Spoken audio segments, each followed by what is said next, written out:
kelas ya? Iya, mau. Sekarang mau? Ayo. Ayo. Kamu udah tahu kan pengertian komunikasi organisasi itu apa? Aku belum sih, aku baru belajar internal sama eksternalnya. Oh iya, aku cuma tahu ini tujuan dan manfaatnya doang sih. Kira-kira ada yang tahu nggak ya? Tahu, coba aja kita lihat ke kelas. Iya ah, coba. Semoga ada yang bisa.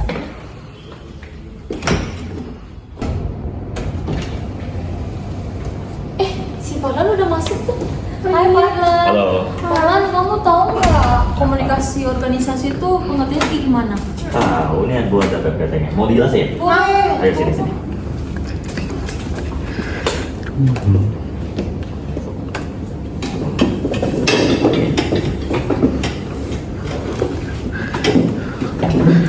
Komunikasi organisasi ini gue bacain dulu pendapat dari Devito ya. Iya. Devito itu berpendapat bahwa komunikasi organisasi merupakan sebuah usaha mengirim serta menerima pesan baik dalam kelompok formal maupun informal dalam suatu organisasi. Nanti pendapat Devito nih. Tapi gue simpulin lagi aja ya. Komunikasi organisasi itu merupakan proses komunikasi atau proses pertukaran pesan yang terjadi di dalam organisasi. Jadi sesuai namanya ya kan. Nah, sekarang untuk bentuk-bentuknya nih. Bentuk-bentuknya cuma ada 3. Ada formal, informal, sama basis komputer. Udah kebayang mungkin ya dari nama-namanya? Ya, udah kebayang kan? Gampang nih. Yang formal sesuai namanya, terjadi di sebuah organisasi tapi komunikasinya formal. Jadi nggak pakai gue, lu, nggak pakai kamu, aku, pakainya saya, sama ya apalagi lah. Pakai formal aja. Terjadinya juga ini antara karyawan dengan bos atau bos dengan karyawan. Isinya juga tidak boleh kemana-mana, harus on the point. Jika ingin membahas tentang proposal misalnya, bahaslah tentang itu. Nah, yang kedua ini ada kebalikannya, ada komunikasi organisasi informal. Informal itu seperti namanya, gak usah formal. Misalnya kita nih lagi bicara antara sama karyawan, itu informal. Contohnya seperti itu. Terus ada yang ketiga, itu adalah basis komputer.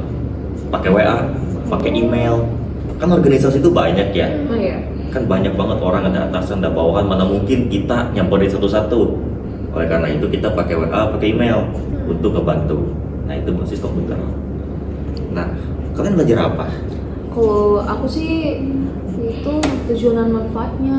Tujuan dan manfaat. Oke, kamu sendiri apa? Aku internal sama eksternal. Oh, internal ini ya. Nah, internal eksternal. Iya.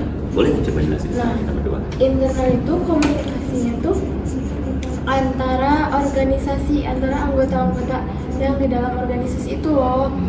Kayak misalkan kalau rapat itu, kalau kita tuh lagi rapat di perusahaan misalkan ya, kita tuh pasti kan mau ngubah si visi misi perusahaannya itu. Oke, jadi antara kita ya. Ya, antara Nah, kita. kalau eksternal gimana? Kalau eksternal mah komunikasi yang dilakukan antara si anggota yang A misalkan ya sama organisasi lain. Jadi misalnya kalau mau kolaborasi ya. Iya, kalau Eksternal. jadi Oh, kerjasama, oke. buat kerjasama. Oke. Ini gue ada tambahan dikit ya. Ini teori. Teori ini dari teori struktural klasik. Jadi teori ini tuh perkembangannya lah. Perkembangan komunikasi organisasi itu gimana?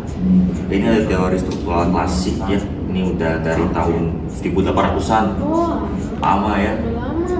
Lama. Terus ini ada satu lagi teori neoklasik. Nah ternyata yang struktural klasik ini kalau menurut si neoklasik itu kurang lengkap. Makanya muncul si neoklasik ini kurang lengkap ini katanya. Itu ada muncul karena ketidakpuasan dengan teori klasik. Oh, dari sebelumnya ya? Iya, itulah tujuan tadi kamu belajar ya? Iya, akunya tujuan dengan manfaatnya. Oh, coba. Nah, kalau tujuannya itu kayak menyampaikan pesan atau informasi, terus juga kalian bisa menjaga koordinasi, terus juga kalian bisa membangun hubungan yang baik antar pekerja gitu. Kalau manfaatnya mah bisa memperkuat hubungan kalian yang sebelumnya itu. Nah, kalian juga bisa mendapatkan informasi, terus juga meningkatkan kinerja kerja kalian, terus juga kalian bisa menjalin atau terjalinnya rasa percaya dan kerjasama yang baik antar pekerja gitu. Oke, jadi manfaatnya itu sangat berkoneksi ya Iya, dengan yang tadi betul. sebelumnya Dengan komunikasi juga. Dengan komunikasi itu. Oke. Coba deh kita ulang ya sebagai kesimpulan. Sebagai kesimpulan, komunikasi organisasi adalah sebuah proses pertukaran pesan yang terjadi di dalam organisasi. Nah itu. Terus rangkuman yang bentuk-bentuk. Bentuk-bentuk ada 3 tadi ya. Ada formal, informal, sama yang komputer. iya basis komputer. Yang formal itu sesuai namanya, kita menggunakan bahasa non formal serta dilakukan dari atasan bawahan atau bawahan ke atasan. Kalau informal itu bahasanya tidak formal serta dilakukan sama karyawan. Kawan gitu pekerja. Pokoknya yang setingkat aja. Iya. Kalau komputer tadi apa? Pakai email. WA, Iya, gitu. benar. Kayak medsos yang lain gitu. Terus tadi ada apa lagi nih habis itu? Teori-teori. Ada teori-teori ada 2 tadi ya. Iya. Teori klasik sama teori yang Yang klasik. Nah itu. Terus tadi kalau nggak salah ada apa yang bagian kamu itu? Ada internal sama eksternal. Oh iya, internal eksternal. Oke, yang internal itu antara kita, Iya, orang antara organisasi. kita. Yang Kalau eksternal dari eksternal, luar. Ya? Iya, dari luar. Oke.